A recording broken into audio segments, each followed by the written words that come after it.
And what I will do in my 20 minutes or so, I will describe the view of IBM on cloud, which you will see is a business view, not really only a technology view.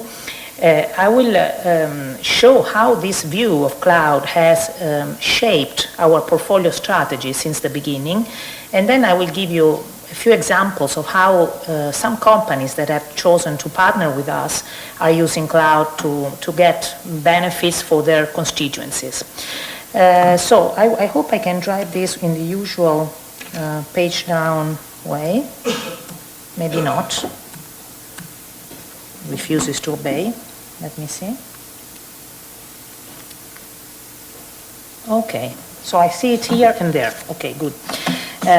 So I think that, why is it doing this to me? Okay, so, well, I don't know the average age in the room, but some people are my age, some people a little bit younger, but for sure we all recognize that the world of ICT is not the ones that people my age have grown into, have learned from. We knew that applications were, code being run in a data center. Now applications can be anything, an app, code on a thing. You've heard about the Internet of Things, so anything. Developers used to sit in places where we're developing applications. Now developers can be anybody, because also new young developers have access to developing platforms that make them producers of applications. Access to information is more open, it's open to anyone. Think of the impact that open data, open government will have. Transactions are evolving to be accessed from anywhere independently on the device. So this is really a new consumption model, which is enabled by cloud. And in this sense, we say that cloud is literally reshaping how industries do business and also creating new industries. We have heard about many interesting businesses these days that have been made possible, their birth has been made possible by cloud. Now, interestingly, and not by chance, these changes that are surrounding us are also influencing the way that business leaders and CEOs look at technology. We have been running a series of CXO studies over the years, starting from the CIO study initially and then moving to the CEO study, and we run them on alternate years. And it's interesting to observe how the perception of technology, the role of technology for business, and the role of technology to shape the future of the business has been climbing from 6th position in 2004 to 4th position already last year in 2012. The last column on the right refers to a very recent study that we have just published, and I will let you have the link to that was run by the IBM Center of Applied Insights together with Oxford Economics. And in this study, 800 leaders between business and IT were interviewed and asked what they thought about cloud and what they were doing with cloud. And it came out clearly that the leaders that are using cloud more extensively, in particular, are using that to reinvent the way they interact with their customers, with the stakeholders around them. They are using it to make better decisions through analytics and also to change the way they collaborate. And that the distance between what we call pace setters is very high. Pace setters is those that are using really cloud deeply. It's also interesting to notice that more than half of these participants that were, or to say differently, in the organizations that we interviewed, cloud initiatives were driven in more than half of the cases by business leaders rather than by IT. So really cloud is about business. And I think that through cloud, IT has really become so close to business as it's never been. We've heard the word silos in many cases related to IT. I think cloud has taken IT out of the silos and made it very close to business. And this is a historical, I think, innovation opportunity. Now, oh, sorry, I went too fast. Okay. Now, if cloud has to produce this type of change, particularly in large organizations, we need to recognize that to systems have to coexist. One system is what we call systems of records, which is all the tools, databases, applications that big organizations have built over decades to run their own business. But today we are in front of organizations, also important companies, small and big companies that have created or are creating systems of engagement. So those systems of tools, apps, infrastructures that are supporting their new ways of doing knowledge sharing, of engagement with their constituencies, of working with constituencies anywhere, anytime. And the interesting thing is that cloud can both allow this organization to optimize their systems of records and also power the systems of engagement for which is the natural delivery model. Now, ideally, what we would like to see is that the application of cloud to the systems of records will allow more and more for optimization that frees up resources to invest in systems of engagement. So over time, this we think will be a virtuous circle by which cloud will help companies on both sides. Now, I've spent some minutes on this because this is really what has been driving our investments in cloud over the last years, and so that's what will help us to look with the right eyes at the portfolio. So you will recognize here the four categories that typically are used to describe the layers of cloud. And we have been investing significantly in all the four layers, both through internal development, but also through many acquisitions that we have executed, and we are still executing these days. Almost every day there is something new. And through these investments, what we want to do is want to help organizations to think cloud, so think what they have to do about cloud, to build cloud, and to tap into cloud using those resources that are available on the cloud. And since, as I said, we think we have to work on both sides, helping organizations to work both on the side of the systems of records and on the systems of engagement, to do this, we really need to have different capabilities and tools.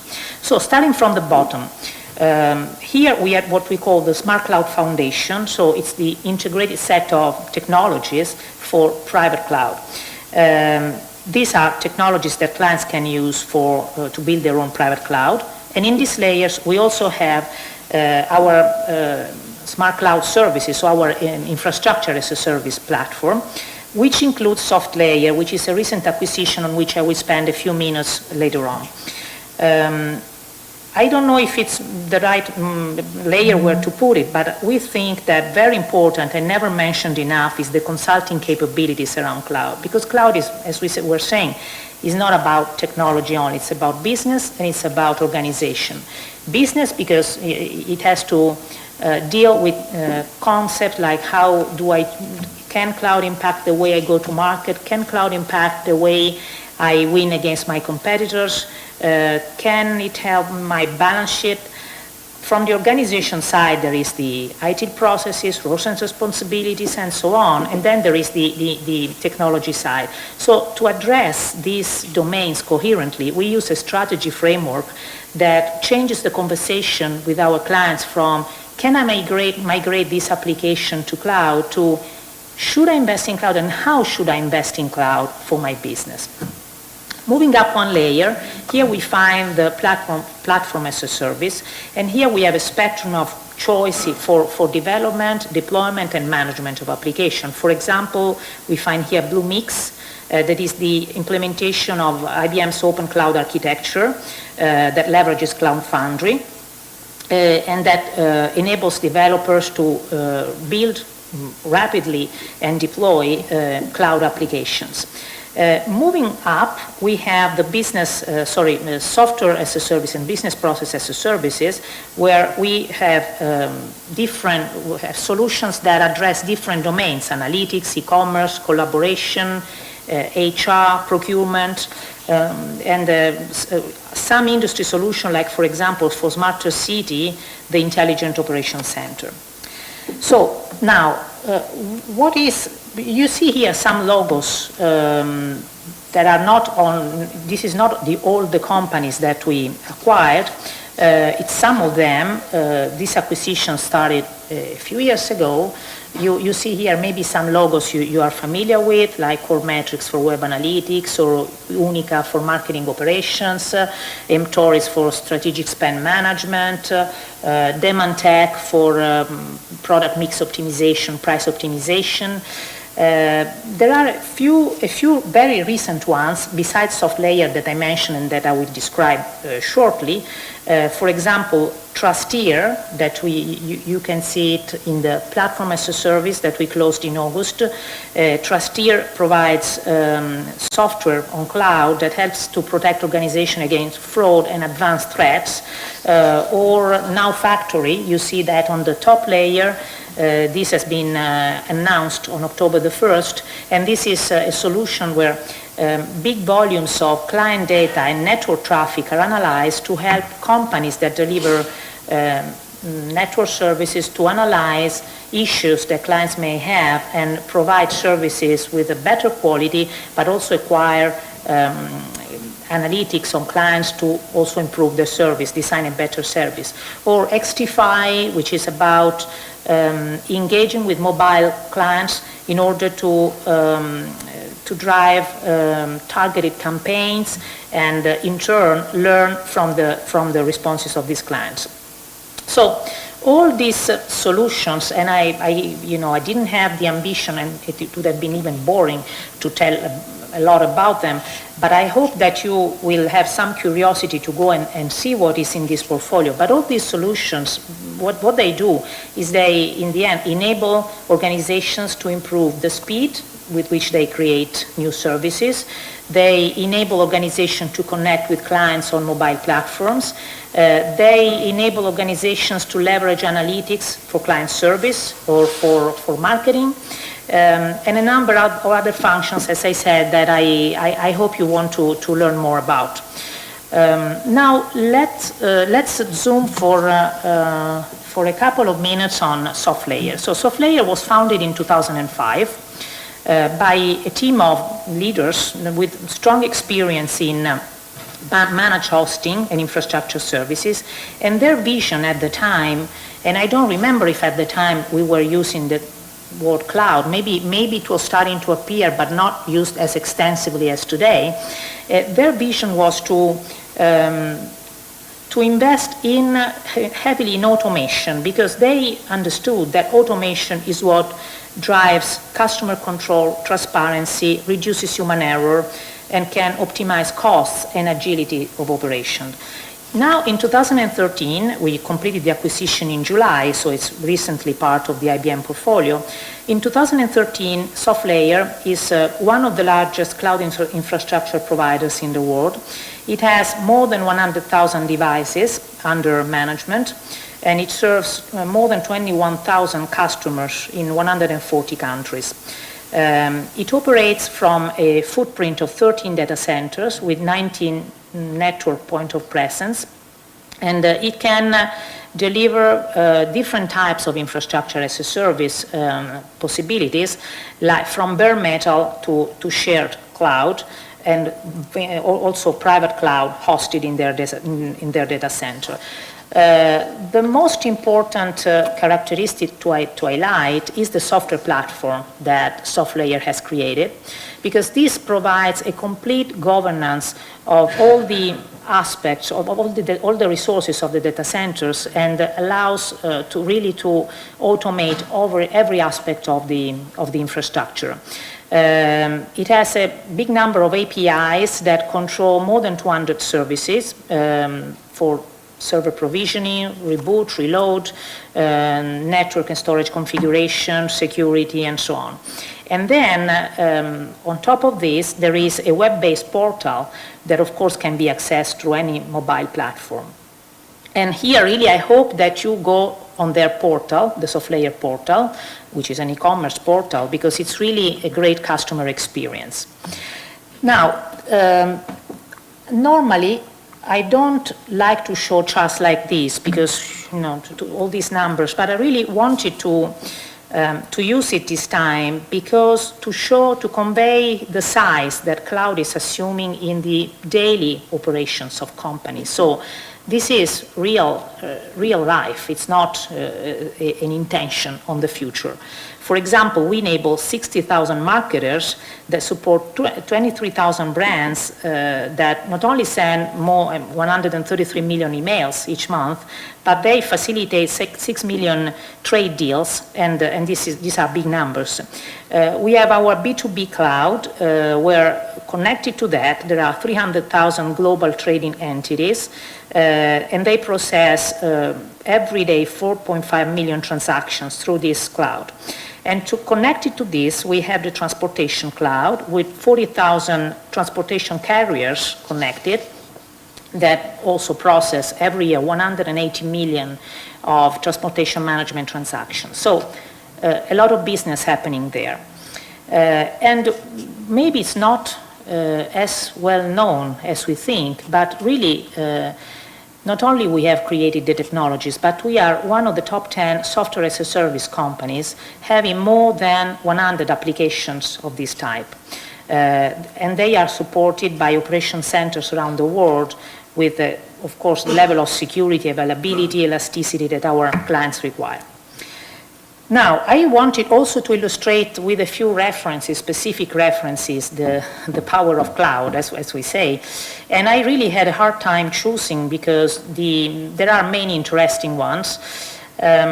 So in the end, I chose to use three, and they are very different from one another because in the end,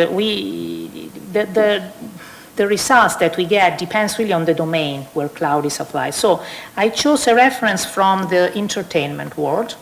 This is the US Open, and there is an interesting video on the web to look. Basically, to make the experience of the people, of the tennis fans richer, the company chose to give them the possibility to access a huge amount of data on past performance of tennis players that would help the people looking at the match to understand whether the behaviors that we're seeing were coherent with past cases and what they could expect in the next period of the match. And to do that, of course, this required a lot of data acquisition, but also of advanced analytics. And through the analytics, by the way, the company was also able to optimize the cloud platforms that it's been using so as to really allow for the spikes in access that would happen depending on what was happening on the fields, really. So this is about enriching an entertainment experience through analytics and enabling that through a cloud platform that in turn is made more sophisticated by applying analytics to capacity planning. Another case that I chose is about education. Education is a more serious business maybe than entertainment, and it's a business where I think we are only at the dawn of seeing what will be made possible by technology. And this is about the Birmingham Metropolitan College.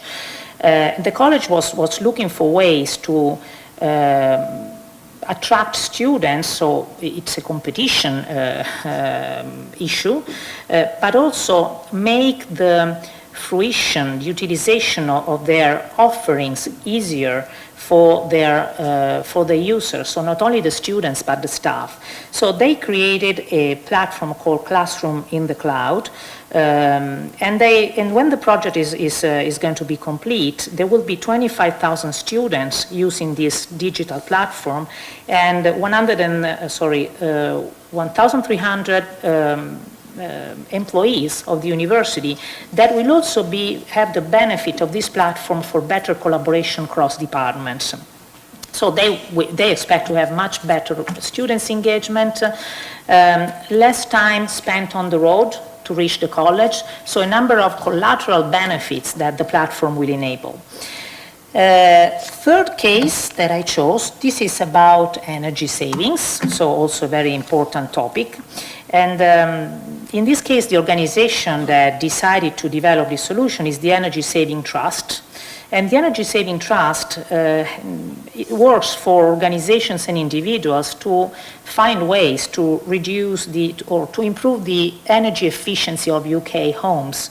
And so through a solution called Home Analytics, it was the concept is that these solutions enables to analyze data on energy consumption and create targeted solutions that allow to reduce the energy consumption. As described by the team of Energy Saving Trust, this has been made possible not only because of the advanced analytics solution, but because the underlying platform is affordable, because in the past to do something like this they would have had to buy hardware that was not affordable and spend a lot of time in managing that. So with cloud a complex and sophisticated solution has been made possible.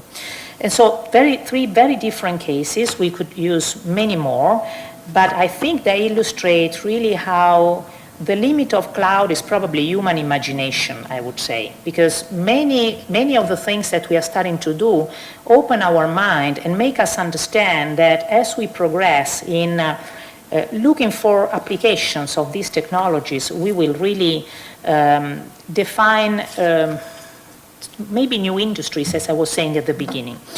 Now, I am going to the conclusion. So we will continue along this path of investment, and this will be around the two lines that I described before. Think it. What we have seen requires industry expertise, okay? And we have many consultants that with industry expertise that we have trained on cloud, because really now it's about how do we apply this wealth of technologies and solutions to industry-specific issues. So this is for us very important. Build it, because we will continue to both develop and last year in 2012 we got 2,500 patents for hardware technology. So we will continue to develop and we will continue to invest in acquisitions. And then we will continue to pursue the third pillar, the tap into it. We already, as I said, have many clients on SoftLayer. We have more than 100 solutions on cloud. We will continue to develop this so that when it's possible, our clients can already access these solutions on the cloud. So I hope I have stayed in my time. I hope you're not too bored. If you want to know more, you can find me on LinkedIn. And so of course, I welcome your contacts. And I hope that I have been able to give you a broader view of what sometimes our portfolio is perceived to contain. Thank you. Thank you very much. So I think we have time for one or two quick questions. Raise your hand if you have a question for Eva. This is your opportunity to ask a question about IBM's cloud strategy in Europe from the person in charge. Eva, you mentioned professional services earlier on, and of course we're moving with services like SoftLayer to much more of an on-demand model for cloud. So how does that change the professional services role in IT, do you feel? Well, the professional services role, for the moment, what we see as a focus area, as I was saying, is link this, all that comes with cloud with the understanding of an industry. So we acquired many years ago PwC to get industry insight in our professional services. So we are now working on that, so making sure we can understand and work with clients on the implications for the industry on cloud. Okay, so that's one. And the other point, I think that there is room for looking and evolving the methodologies for cloud adoption. How you look at a business, how you componentize that, and how you make sure you are applying cloud to the right components of the business. Right. Yes, we have a question down here. So I'm Tina from Konica Minolta, I know when I was at CITA, we used to liaise with the IBM ISS people in Netherlands. And I wonder, on the security side, I wonder how you're doing this cloud for businesses that were like established like that. They actually had a cloud strategy themselves that they described to me at CITA. And obviously you coming from a sort of an umbrella that comes from top down into all those acquisitions. How are you integrating that? Well, what we are doing is that, of course, we need to put architects working together, okay, and understanding the differences in these platforms and making sure that we come to, let's say, a common view and to an integrated view. We are very, very committed to open standards, so we try to do acquisitions and to develop components that are based on open standards so that it becomes easier for us. Then, of course, we could spend hours on the cultural aspects of integration, but that is another story. But so that is the and we normally try to position these acquisitions in the part of the company that already has a similar portfolio so that we can benefit from common knowledge that has been developed over the years. Right, well, thank you very much. Thank you.